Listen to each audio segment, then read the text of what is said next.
O sangue ancestral ainda estava vivo graças aos filhos bastardos do príncipe Amavet com a duquesa Anna Kameni, Crispin e Muriel. Poucos sabiam da verdadeira identidade do pai dos gêmeos, pois Anna não queria atrair escândalos ou atenção desnecessária da realeza da Teméria. Então, mesmo vivendo meio pobre ali e tal, ela nunca disse a verdade, embora algumas pessoas, tipo o rei Goidemar, tenha juntado os pontos ali e já sabia que aqueles ali eram seus netos, né? A pequena família abandonada passou por 3 processos judiciais antes de finalmente reconquistarem o título e as propriedades do falecido Roger Kameni, graças à influência do rei Goidemar, que secretamente ajudou ali a família dos seus netos, né? Quando ainda eram jovens, Crispin e Muriel descobriram que eles eram filhos de Amavet quando Anna contou a verdade para eles, mas pediu para que eles mantivessem isso em segredo. Muriel concordou com a sua mãe. Na verdade, ela não gostou muito dessa informação de que ela era descendente da família real,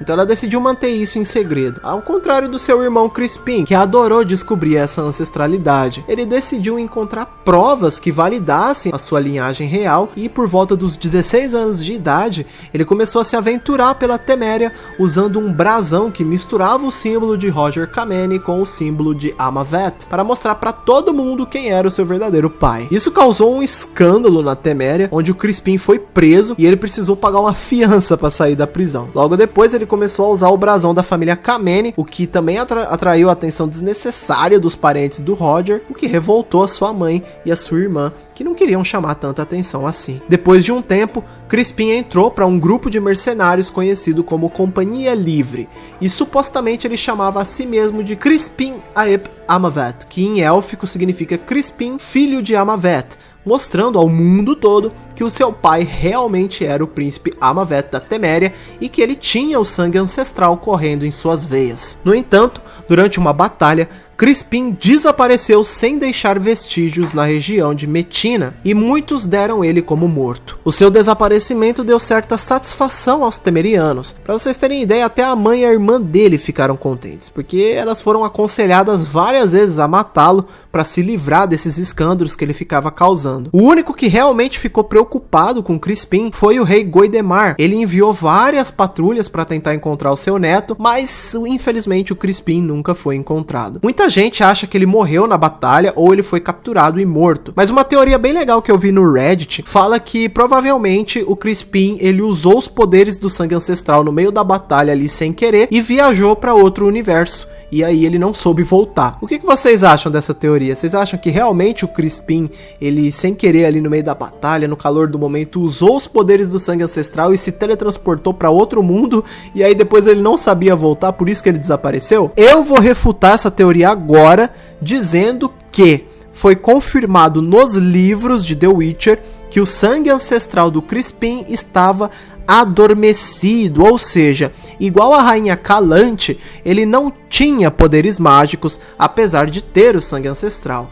Então não faz sentido ele ter se teletransportado, eu acho que ele morreu mesmo. Bom, a Muriel, a irmã gêmea do Crispin, como uma das descendentes de Lara Dorren, ela era tão bonita que ela não teve dificuldade em encontrar um marido rico, né? E aí aos 17 anos, ela se casou com Robert de Garramon, o Conde de Garramon. Juntos eles tiveram 2 filhos, o Robert II e a Adália, mas a Muriel ficou viúva aos 24 anos quando Robert morreu em uma batalha contra Aerdin. Mais tarde, ela se casou com o Conde de Ruyter, tornando-se a Condessa de Ruyter e tendo mais 3 filhas com ele, né? A Jolanta, a Júlia e a Joana. A Muriel morreu de velhice aos 64 anos. Através de Robert II, ela é tataravó de Daniel Hatchbury, o Conde de Garramone. A Dália, a filha de Muriel, ficou conhecida como a Vidente, pois ela era capaz de utilizar a magia e ter visões do futuro, e essas habilidades lhe tornaram muito próxima das feiticeiras de Aretusa. Apesar de ser convidada a participar do conclave dos magos, a Dália não desejava se tornar uma feiticeira. Ela decidiu continuar sua vida pacífica na nobreza da Teméria. Nessa época, a governante da Teméria era a rainha Bienvenula Louve, conhecida como a Loba,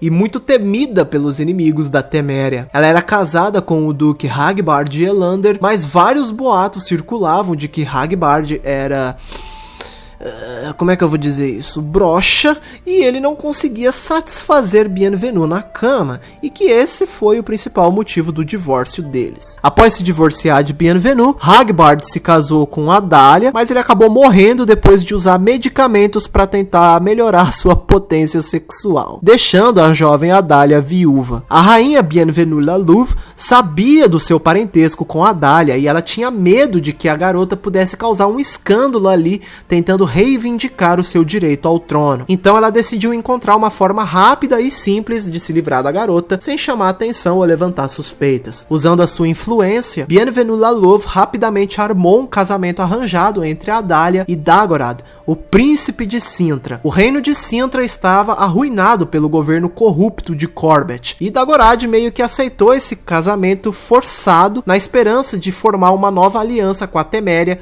e reconquistar essa amizade que o seu pai destruiu. Sendo assim, Adalia se casou com Dagorad e se tornou a rainha de Cintra após o seu marido ser coroado. Um pequeno escândalo aconteceu em Cintra porque, caso vocês não se lembrem, né, Dagorad e Adalia são primos. Sim, peraí, eu vou explicar pra vocês, calma aí. Vocês se lembram que o Amavet, ele teve filhos bastardos, né, que era o Crispin e a Muriel.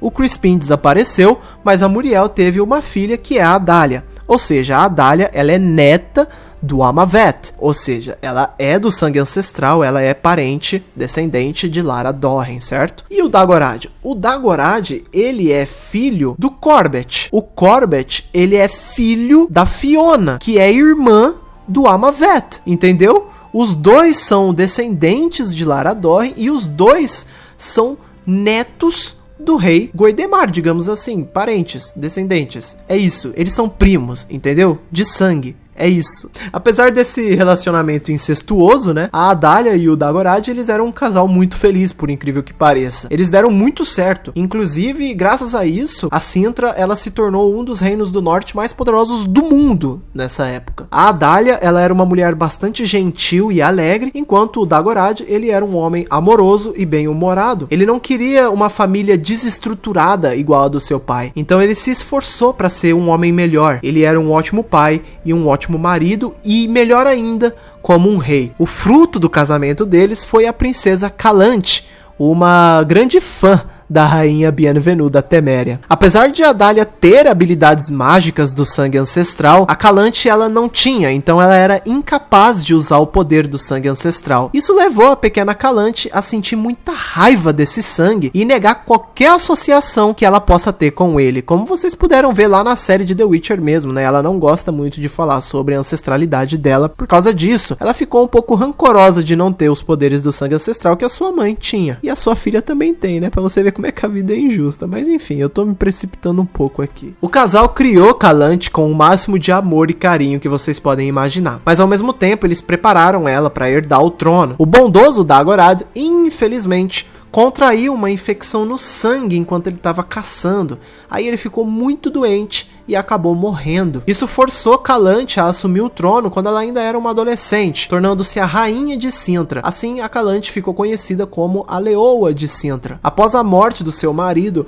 Adalia se isolou na Teméria e apenas retornou para Cintra muitos anos depois para conhecer a sua bisneta, a Ciri. Ela viajou para Aretusa para tentar se tornar uma feiticeira, mas ela acabou morrendo de velhice antes de terminar o seu treinamento. Quanto à rainha Bienvenu La Louve, ela se casou pela segunda vez com Hugo de Rivia, com quem ela teve um filho chamado de Medel, que assumiria o trono da Teméria como o futuro rei. Quando a rainha Bienvenu deixou o trono da Teméria, o seu filho Medel se tornou o rei da Teméria e imediatamente se casou com Sancia de Soden, com quem ele teve 2 filhos, Foltest e Eida. Medel também tinha uma rixa com o rei Virfuril de Aerdin, e os dois até entraram em uma guerra pela região de Hag, que vocês estão vendo aí marcado aí no mapa. Nessa guerra, o rei Medel foi assassinado pelo rei Virfuril durante uma batalha épica que concedeu a vitória da guerra e a região de Hag para Aerdin, enfraquecendo bastante a Teméria na geopolítica mundial, já que ela perdeu uma de suas fronteiras. A morte prematura e repentina do rei Medel forçou o jovem príncipe Foltest a se tornar o rei da Teméria com apenas 10 anos de idade.